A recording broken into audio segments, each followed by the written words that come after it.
Joining us now is Mike Davis, founder and president of the Article 3 Project. Mike, great to be with you again. A lot to talk about, but first, let's start with Secretary of State Antony Blinken's meeting with Chinese President Xi Jinping, a crucial meeting at a crucial time. That said, what do you think will come from it? And also, with the stakes this high, some may wonder why it wasn't President Biden himself meeting with President Xi. Your thoughts?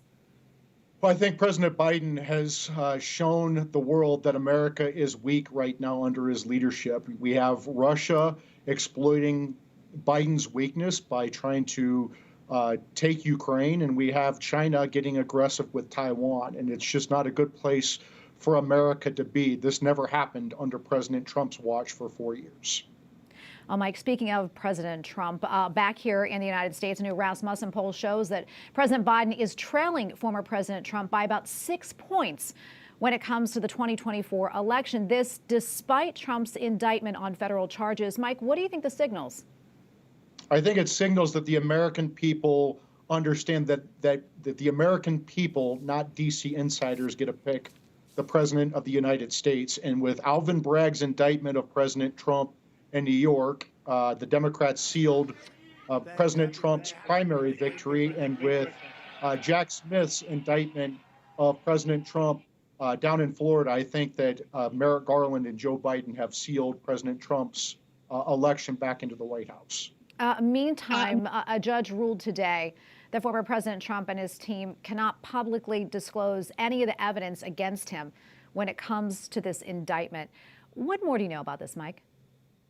Yeah, I mean, this is a pretrial order. My concern is there is a Sixth Amendment right for the defendant to have a public trial. Now, granted, Trump's lawyers did agree to this protective order, but there's also a First Amendment right for the American people, including American press, to have public access to these trials. So I hope they don't think that they're going to try to take out a presidential candidate behind closed doors and the American people don't get to see the process and don't get to see that it's a fair process. I also have concerns that this magistrate judge, Bruce Reinhart, who had recused from President Trump's civil lawsuit against Hillary Clinton before the Trump raid, based upon this magistrate judge 2017 Facebook post trashing President Trump, somehow that judicial bias went away when Reinhart ordered this unprecedented raid back in August, and somehow it's still gone away when he's on this case. I don't understand why this magistrate judge is on this case. Yeah, and where do you see, this all going? Do you think it'll eventually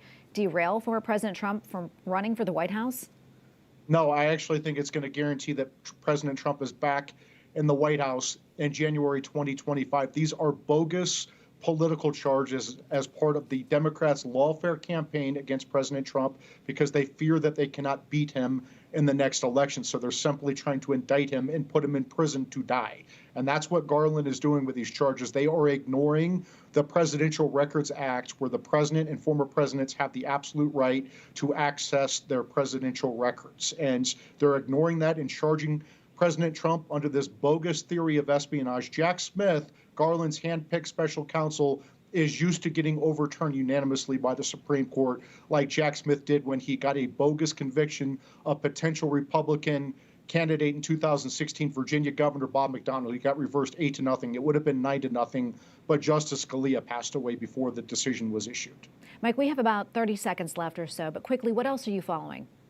Well, I think what is important here is this criminal indictment of President Trump, this bogus criminal indictment of President Trump, is unprecedented, and it is illegal what they're doing. The president has the right to his presidential records under the Presidential Records Act. There is no evidence whatsoever that President Trump intended to harm the United States by having his presidential records. This is bogus, and the American people should have a say in this next presidential election, not Garland and Jack Smith.